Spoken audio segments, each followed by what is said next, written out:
G'day, good people. Today, we're going to be talking about creating amazing referral partners. And this one's going to be a doozy, so make sure you stick around to the end. But if you haven't already, please smash the like button, hit subscribe. It's going to help us to reach more people and to make a larger impact. And also, if you would like, just below this one, I've linked in our free Assess Your Clinic scorecard. What this is it's a series of questions that help you to understand the areas of opportunity for you to really improve your business, to really hit your goals. If you'd like to do that, that's linked below. It's free, doesn't cost you a thing. You'll get a report card at the end. It is fantastic and very much worth your time. It'll take you less than 10 minutes, I guarantee it. Now, in today's session, what we're going to go through is the initial reach out, the first meeting with a referrer, and the systemized follow-up. So what I'm going to do is I'm actually going to share screen in just a second. And we're going to start with the initial reach out. Now, this is a spreadsheet that we have it's members only, but this is a spreadsheet that we use. You can create your own version of this, or you can join Clinic Mastery and use it. It's up to you. But this is a spreadsheet that we use to help with our referrer reach out and systemizing the follow-up. So if you look here, we've got a few different tabs in this one. So we've got the established partnerships that we have, the onboarding partnership of a new referrer, potential partners. So this is where we're looking at who we're going to reach out to, referral tracking and acknowledging, and partner collaboration. So understanding what are the opportunities here for us to be collaborating with different partners. Now, keep in mind when you're going through this, that there are different regulations, laws, depending on the state you're in, the country you're in, or the type of referrers you're working with. So take this with a grain of salt and apply it to the type of business and the type of referrers that you work with. So when we're looking at the initial reach out, something I'll say to people is, in order to start a conversation, and an initial reach out should always be trying to start a conversation, the best way to do it is to ask a question. So rather than sending this whole long paragraph, it's copy paste to everyone, and it tells them who you are and what you do and all these different types of things. Instead, what I challenge you to do is to do a little bit of research. Spend 5 to 10 minutes researching the person that you like to build that relationship with, and ask them a genuine question about something that they're clearly interested in that's relevant to what you do. Because if you ask a real, genuine, authentic question that you want to know the answer to, you're much more likely to start the conversation than starting with, hey, my name's Pete and I'm a physiotherapist and I work at PhysioFit Adelaide and we work with XYZ and I think we could create a referral partnership. If you're looking to build a relationship with someone and they can refer you your potential ideal clients, I can almost guarantee you that so many other people have already done this. And I know on my LinkedIn, all those things, they just get lost in the noise. But when someone asks me a real genuine question, it starts a conversation. So keep that in mind. The best way to start a conversation to move towards creating a referral partnership is to ask a genuine question. I can't emphasize this enough. So once we've decided who we're going to reach out to and what is that genuine question that we're going to ask that we actually want to know the answer to and have a conversation about, we kind of look at it like this. We go, for partner collaboration, what could we be doing? So we might look at myself as a physiotherapist, company was PhysioFit Adelaide, and you come up with a collaboration idea. What are different things that we could do? Could we send them outbound referrals, show your support and belief in their products or services by referring clients to their business? Can we send them topical articles? Can we help them with professional development? Can we help to connect them with experts? Can we do a shared team training? There's so many different things we can do to collaborate together. All right, so then you'd pick, all right, what's the specific topic? Like from the collab idea, what are we going to do? Where and when is it going to happen? And who is going to do it? So look at these different collaboration strategies that you can be implementing with people. And this is something that I would go through in that initial meeting, is going there to understand who they are, to have a really, really good conversation and get to know them as a human, as a person, and not just as a professional. I think that's the problem. We keep it too professional sometimes. We don't really get to know them as a human. Who are their family? Who are their friends? What do they love to do with their spare time? Why did they get into doing what they do? And what are they really passionate about? Right? Really understanding this on a deep level. And then, only then, moving into how can we actually work together? And understanding that this may not be in that first meeting. This might be the second or third meeting. We don't want to just rush things here. We want to actually build a real, genuine relationship. Because I think if we look at what's going to happen in the next decade, right? The next decade of healthcare, I think over the past 5 to 10 years, you could get ahead with digital marketing. And you could say, if I spend $100 to get a client, I can make from that $900 lifetime value. And then it becomes a bit of an arbitrage between what you pay for a client and the lifetime value / lifetime, call it gross profit of that client coming through. And you could just scale that arbitrage.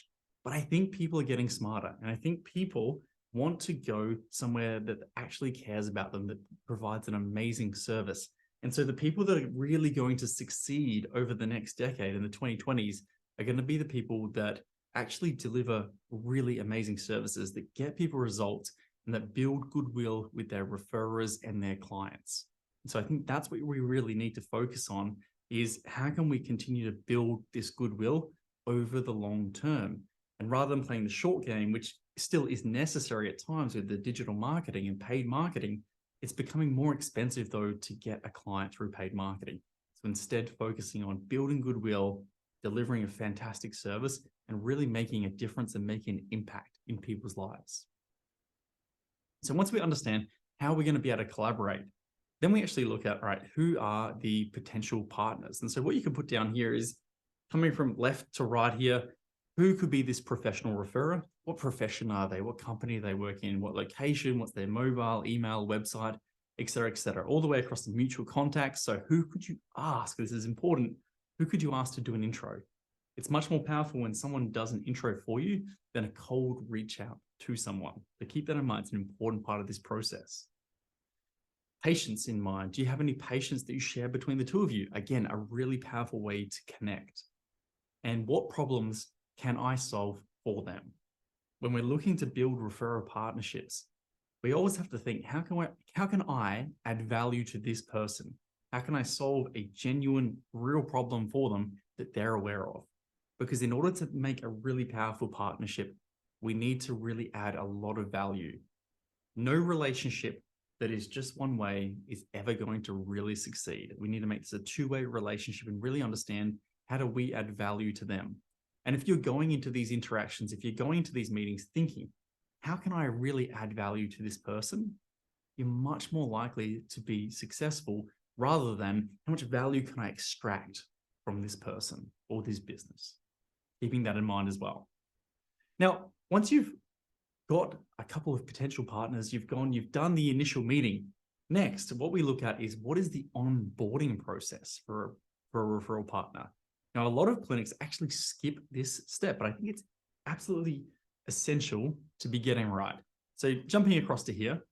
So we do our initial reach out communications, put referral, this would be the name of the referrer, right? And then have we completed their details? Have we organized an initial face-to-face meeting? For us, we would give them a welcome pack with relevant information that is actually valuable, nothing in there that wasn't valuable.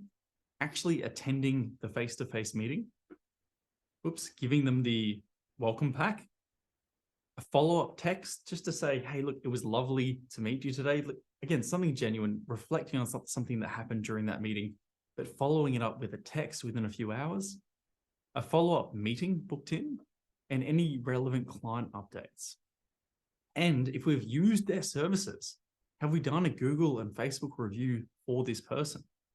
And then we can also look at who are our mutual contacts, and we've just included some of the other clinic mastery consultants in this, but what special interest area do they have? What patients do we have that are mutual across a few of us? What problems can we solve? So you can sort of see how we've mapped this out here a little bit. So once we've finished the onboarding and we have them as an established partner, then this is where we would put them in this spreadsheet. So we then come across and go, all right, the professional referrer, Andrew, in this case, my business partner at PhysioFit, I'm a view and Clinic Mastery actually, profession, physiotherapist, company, PhysioFit Adelaide, location, mobile number, email, PhysioFit Adelaide for the website, Facebook, Instagram, etc., TikTok, LinkedIn, and have we done the Google and Facebook review? Again, we're just putting all of this data onto the one sheet and then coming across here and going, all right, actually putting these things in, then looking at what are their personal interests. So what have we learned about them? What's their lunch and coffee preferences?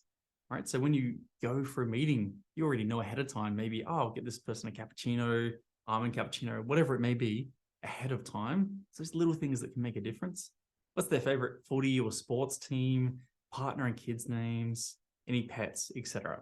So we want to understand a little bit about this person, but also document these things so that we're making sure that over time, we're actually remembering this and we're able to bring these things up, because it's okay when you have 1, 2, 3 referrers. I'm sure you can remember most of these things, but as your business grows and as your business scales, it gets really hard to continue to know everything about everyone and remember all of these details. So making sure you have a systemized way to actually remember these things so that you can bring them up. And like I said, genuine interest, genuine curiosity, and always looking at how you can add value. Now, the last part to this spreadsheet, okay, we've run through this fast. I didn't want to take up too much time today. The last part to this spreadsheet is here. Now, this is just a little something that we did. We looked at for relevant referrers, how can we say thank you? So we had bronze partners, silver partners, and gold partners. And based off the number of referrals that someone would send through, we would send them something meaningful to say thank you. So we're definitely not just giving someone cash and saying, hey, thanks for a referral, here's some cash. That wouldn't sit in line with our ethics and values. But what we're looking at is, all right, for a company or a team that has sent us an X amount of referrals, what can we do for them for a bronze gift, for a silver gift, for a gold gift, essentially?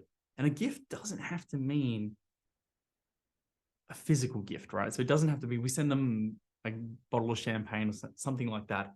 Maybe a gift could be that we give them an education session from us, like a really good education session, or we involve them in a team day somehow, whatever it may be. But thinking about what is meaningful that we can actually do to thank referrers and really make them feel a part of our ecosystem. Okay. And again, remember, different industries and different areas and different states and countries are going to have different rules around this. There'll be certain businesses where you can't give them a gift as a thank you for their referrals that have come through. Make sure that you're aware of that for your industry. That's all I'll say around that one. So to recap on what we've done today, make sure that before you reach out, you're looking at who are those potential partners, how can you add value, can you research about them for a bit, and can you ask genuine questions rather than sending this big spiel of who you are and what you do. How can you start a conversation by asking a genuine question? How can you collaborate with them? Then making sure you onboard them effectively, establish them as a partner, and then track referrals and acknowledge where appropriate. And a reminder, if you haven't done our Assess Your Clinic, it is going to be 10 minutes well spent. I've linked it down below. It is free at the moment, so feel free to do it. You'll get a report at the end. It has a lot of detail. It's going to help you to find the opportunities to continue to grow your clinic and to grow your impact. Thank you for watching our lesson today, guys. I will see you in the next video next Sunday.